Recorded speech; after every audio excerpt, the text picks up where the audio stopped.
Mais comment est-ce possible que vous ne pouvez pas retrouver Mademoiselle Francesca?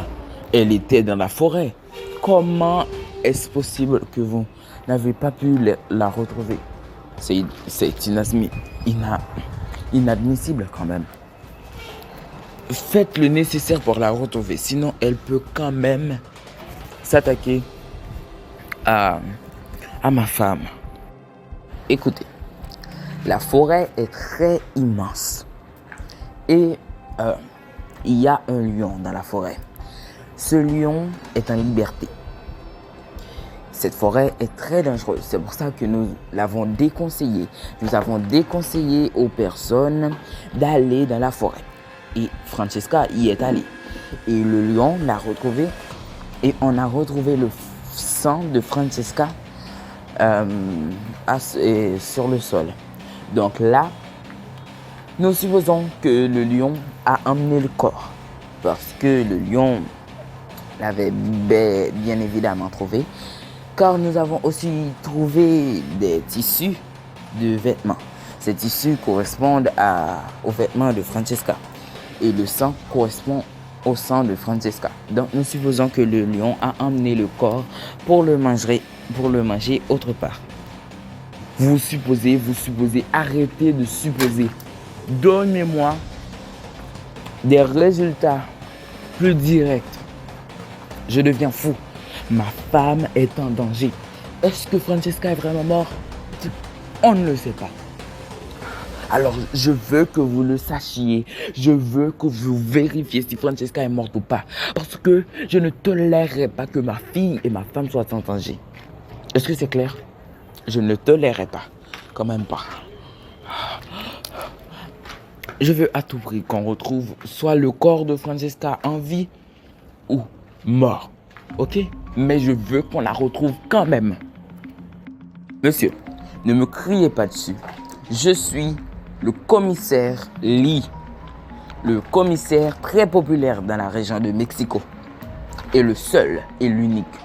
Donc là, vous allez arrêter de me menacer ou de me crier dessus. Même si vous êtes inquiet. Nous faisons tout ce qui est en notre pouvoir pour retrouver Francesca. Alors, ça suffit.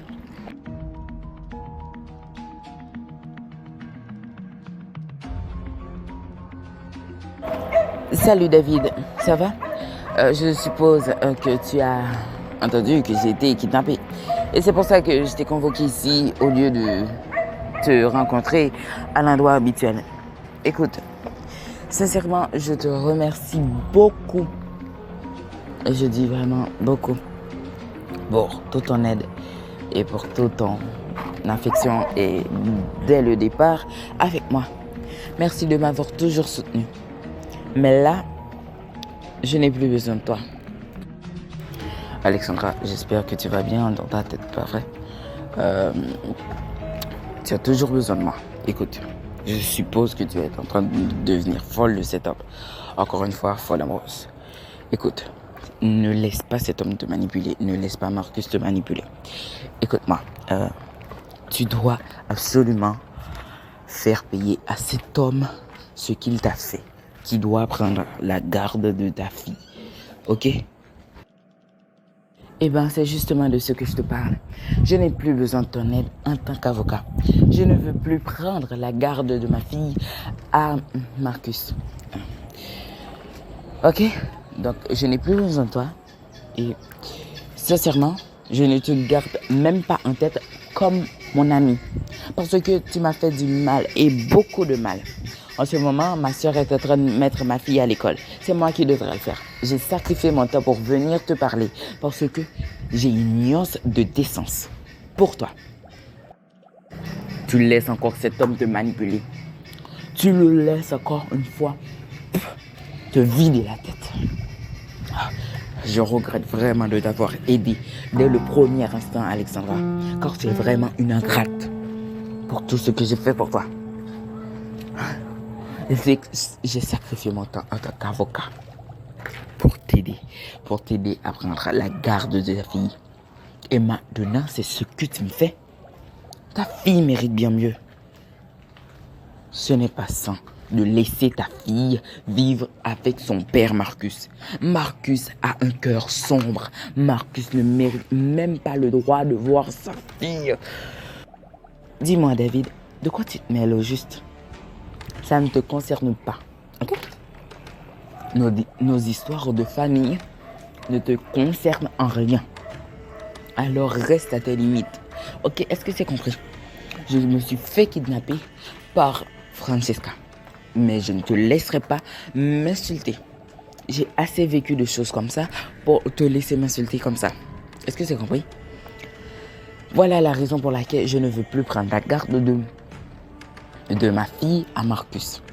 La raison pour laquelle c'est que Marcus et moi, nous nous sommes réconciliés et nous nous sommes remis ensemble. Attends. Quoi? Oui. Il s'est tellement repenti. Il m'a demandé 1000 fois pardon pour tout ce qu'il m'a fait. Et tu sais bien que j'ai la capacité à pardonner. Donc je l'ai pardonné. Mais je ne veux plus que tu t'approches de moi. Est-ce que c'est compris? Alors va-t'en. Je ne crois pas que Marcus accepterait que je te parle à toi, David. Alors va-t'en. Je n'ai plus besoin de toi. Merci beaucoup pour ton aide, mais je n'en veux plus. Je te jure, Alexandra, que tu vas regretter de t'être remis avec Marcus. Je te jure que tu vas le regretter, car Marcus n'est qu'une sale pourriture qui veut juste te manipuler. Et j'espère que quand il te quittera encore et qu'il te fera du mal, j'espère qu'il ne te fera pas trop souffrir. Aujourd'hui, j'ai parlé à Marcus. Enfin, à David, je voulais dire. J'ai parlé à David. Et il a très mal pris que je me remette en couple avec Marcus. Il est vraiment obsédé par moi. Attends, Alexandra, tu es sortie pour aller voir David? Mais je t'avais dit de ne pas sortir. On n'a pas encore retrouvé Francesca. Que veux-tu faire au juste? Non, qu'est-ce que tu vas imaginer? Je ne suis pas sortie. Je l'ai appelé pour qu'il vienne ici. Il est venu me voir et je l'ai remis à sa place. Quand même, ce crétin n'allait pas me piétiner et m'ennuyer encore toujours. Écoute, et puis je ne veux pas que tu t'approches de David. Tu veux encore lui faire du mal. Et moi, je veux le meilleur pour lui. Alors ne t'approche pas de lui. Est-ce que c'est compris, Alexandra? Je ne veux plus que tu t'approches de David. Oh, et pourquoi te soucies-tu de David comme ça? Eh ben, parce qu'il ne mérite pas cette souffrance que tu lui infliges. Et puis, parce qu'il est mon petit ami maintenant.